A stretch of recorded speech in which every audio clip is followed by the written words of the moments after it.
Hey there, friends and enemies, Jope here again, and today I want to talk about how the Borderlands movie flopping might affect the future of the video game franchise going forward. As we know, Borderlands 4 is in development and hopefully will be launching sooner rather than later. But there's a lot to take in with this movie and also some of the other information we got over this weekend, so I want to go over everything and try to sum it all up for you guys in this video. Now, first and foremost, the Borderlands movie cost well over $100 million and on its opening weekend earned less than $9 million at the box office. This is pretty catastrophic if you were to ask anybody who understands box office numbers with a movie of this nature.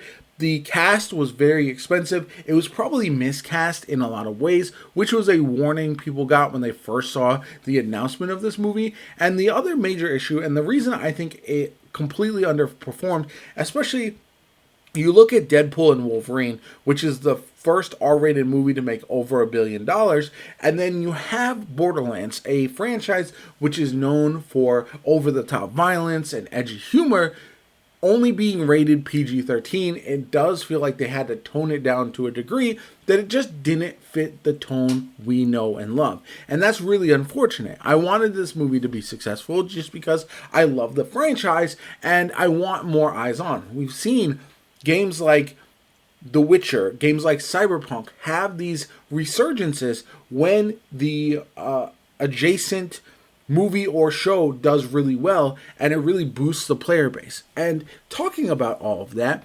Borderlands 3 and 2 actually both received a bump in sales number as well as concurrent players, which is nice to see.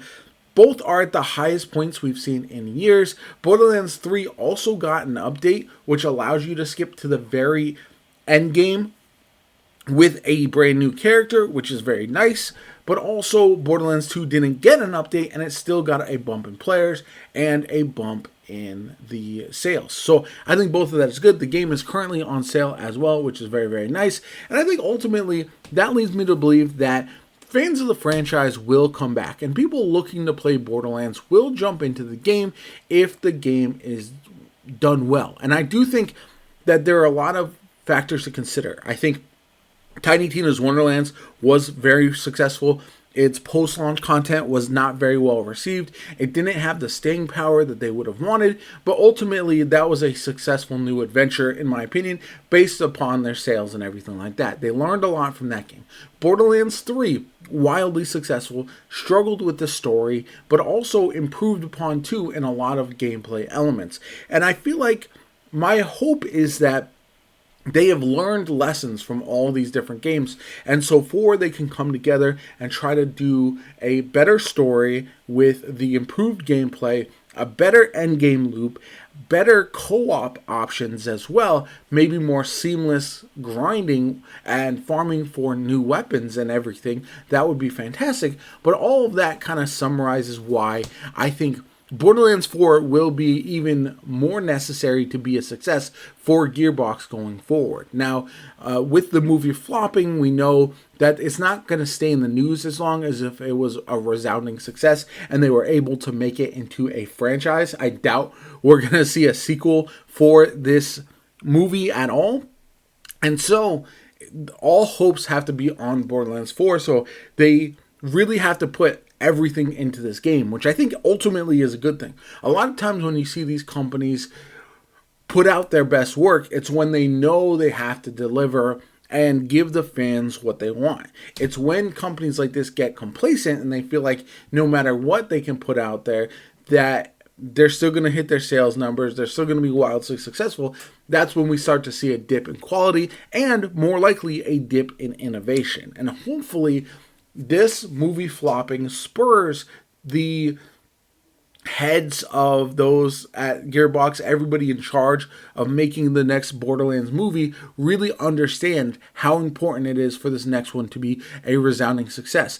I hope they don't go with live service elements in a way that will ruin the game. We've seen recently that live service games can be rather destructive for communities, and I would rather see them go in a direction like Remnant 2 with their replayability just at a grander scale, where maybe you have secrets and things to uncover and explore. Maybe you have these maps that after you beat the game, the storyline, they are randomly generated with different bosses, different things to find, different rewards for different bosses. They can learn from that game, which coincidentally was once under Gearbox Publishing as well. And I think there's a lot of other games that they can kind of piecemeal some of this stuff together for, and understand that I don't think the player base of Borderlands in general is ready for a true live service game. And I also don't think that having your studio be tied to a game that requires constant updates is going to be good for the health of Borderlands as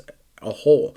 I would love a Borderlands looter shooter MMO style type of game, but I just don't think that's in the cards unless they ramp up how many developers they have, if they bring in some experts on the live service aspect and all that kind of good stuff. So ultimately, it is a very interesting time to look at the game, the franchise, and everything. And honestly, if you've never played Borderlands 3, right now, with it being on sale, with you able to jump right into the end game, play with your friends, not have to repeat the story all over again, you can create a max level character right away. That really feels like one of the best times to jump into the game. And I'm glad that we're seeing a spike in the player base, because I do think Borderlands 3, because people praise Borderlands 2 so much, Borderlands 3 gets underrated a bit.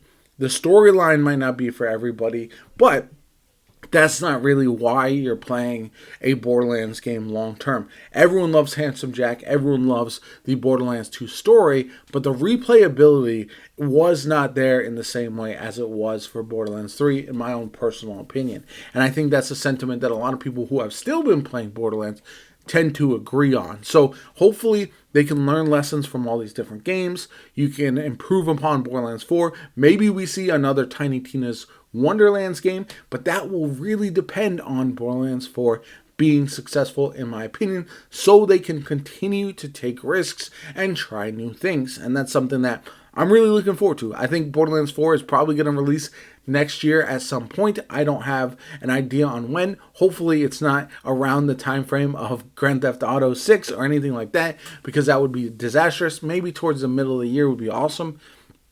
But we'll have to wait and see. We have no news on when that is actually getting revealed or launched. It might not be until 2026 or even 2027 at this point, depending on how much work they still have to do for it. But it is a shame that the movie flopped. I'm unsurprised ultimately, and I do think the future of the franchise is going to be just fine as long as they can put out the good content that we really hope for with Borderlands 4. So anyway, let me know what you guys think. If you want to see me cover Borderlands more in the future, like the video, comment, and subscribe. My name is Joe. Have a good one, and I'll catch you all later.